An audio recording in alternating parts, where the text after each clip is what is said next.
What's up, everybody? My name is Scout, aka the rep from Section X, And I'm Kathy, aka Do You Even Elks? and this is the Elks Call presented by the Elks Hood.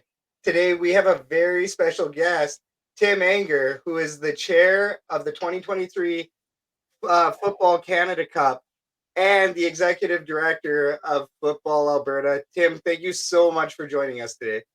Pleasure, guys. So, we're all here today to talk about the 2023 Football Canada Cup. Can you please tell us exactly what the Canada Cup is?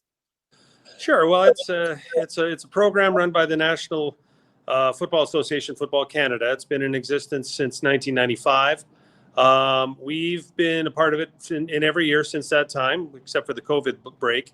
It involves getting the best high school football players together on provincial teams and playing off in an 8-team tournament. So, where our team will play on Sunday, and if we win, then we advance to the semifinals and so on and so forth. So it's a pretty exciting time to be a high school football player in your province when you get a chance not only to represent your province, but play for a national championship. Totally. And for how long has this been going on? Well, 1995, well, it's been actually, I'll give you the whole history real briefly. It was conceived in the 60s, believe it or not, but it didn't come about until provinces started to create their own provincial teams in the early 90s. We had a couple of exhibition games with Manitoba early on, but in 1995, they got the funding together and they set together a tournament that was supposed to wind up in Montreal with the top two teams in the nation playing against each other, and everybody thought it was going to be Ontario and Quebec, but it wound up being us in Quebec. And then they thought we weren't going to win, and of course we did. We won 10-6. So Alberta's had a long, storied history since this event has started. We've hosted it 4 times previously in since 1995, but we've always done it in smaller centers like Lethbridge and Medicine Hat and Red Deer. But we've decided to try and take this to the next level. Along with all the other provinces, and run it in Edmonton, which I think is everybody who's probably watching today knows about our long history of running tournaments in this city. We get it. We know how to do things. The city gets excited about these things, and we run them very well. So what we have now is we're taking the event, which long storied history. Alberta's won our fair share of championships, but now we want to make it a big mainstream event in the summer. Nice. So, has Edmonton actually ever hosted it before? Or? No, it's we hosted it. First time we did it in Red Deer in '96, and we came back in Medicine Hat in 2001. We did Lethbridge in 2011. We did do Calgary in 2018.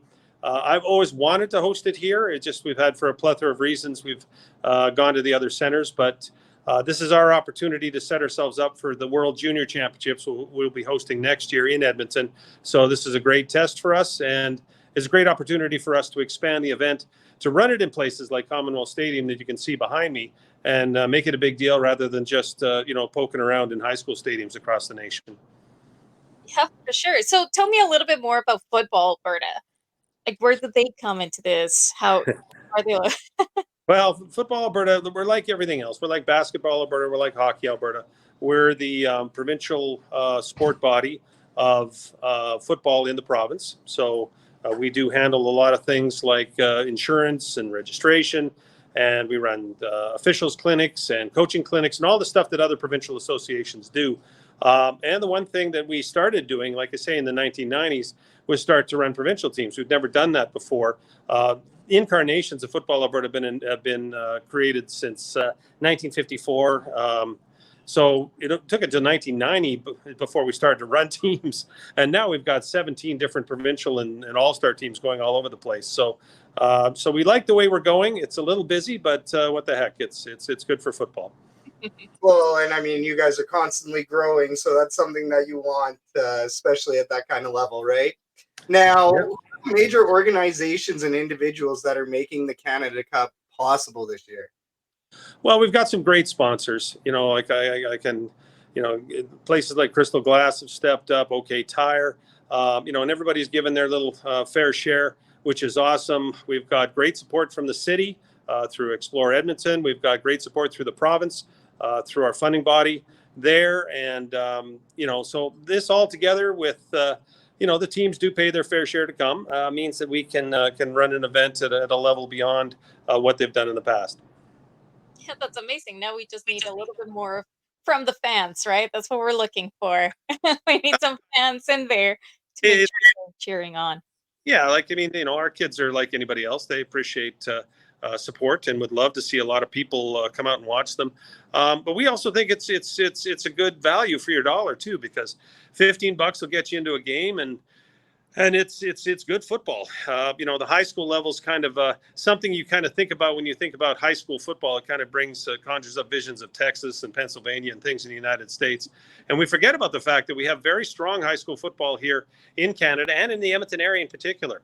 I mean, I'm a little biased, but I would put Edmonton Division I and Calgary Division I as probably the two best high school football leagues in the nation. And, that's proven when you kind of look at rosters from around the nation at the college level. There's always a Calgary and Edmonton kid kicking around on those teams. And so as a result, in the fall, I think Mother Nature kind of conspires against us a little bit. Nobody wants to go sit out in our cold. But at the same time, we've got 24 teams. And on any given Friday in the fall, you'll have about 6,000 people out watching high school football. So it's a great level of the game. And it also allows you to do things that you don't necessarily get to see at the professional level. Like nobody runs reverses anymore at the professional level, and people don't trick plays and stuff because the athletes are just too good. Here, the athletes are excellent, but it's high school, so you can do things like that. So it's a bit of a more open game than you'd see at the next levels.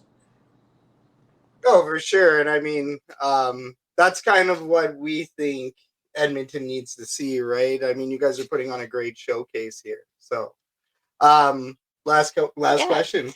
So what are the games that are being played, and how can we get tickets? Well, we're still in the stages with our tickets. So tickets will be available at the gate. That's about it. You can't buy them in advance, but we have many ticket takers and ticket sellers there. The first two rounds of games on July the 9th and July the 12th will be at Footfield on the campus of the University of Alberta. There's games all day long, starting at 10. The next game's at 1, the next game's at 4, and the final game's at 7 o'clock. And Alberta will be playing in the 7 o'clock game on this upcoming Sunday. And win or lose, we'll be playing at the 7 o'clock game on Wednesday. And then it all winds up on Saturday, July 15th, when we move in here to Commonwealth Stadium. And again, all 4 games will be played here. And, with a little luck on our side, we'll have Alberta in that final game at 7 o'clock. Fingers crossed. Yeah, fingers crossed. No, we'll definitely be tuning in. We're gonna make it down there for a couple games for the from the sidelines. So we're extremely excited about it. And Tim, we can't thank you enough for your time. That's everything for today. Thank you so much for having us. My pleasure. Okay, well, thanks a lot, everybody, for tuning in, and we'll catch you on the next episode of The Elks Call. This is the Elks Herd signing off.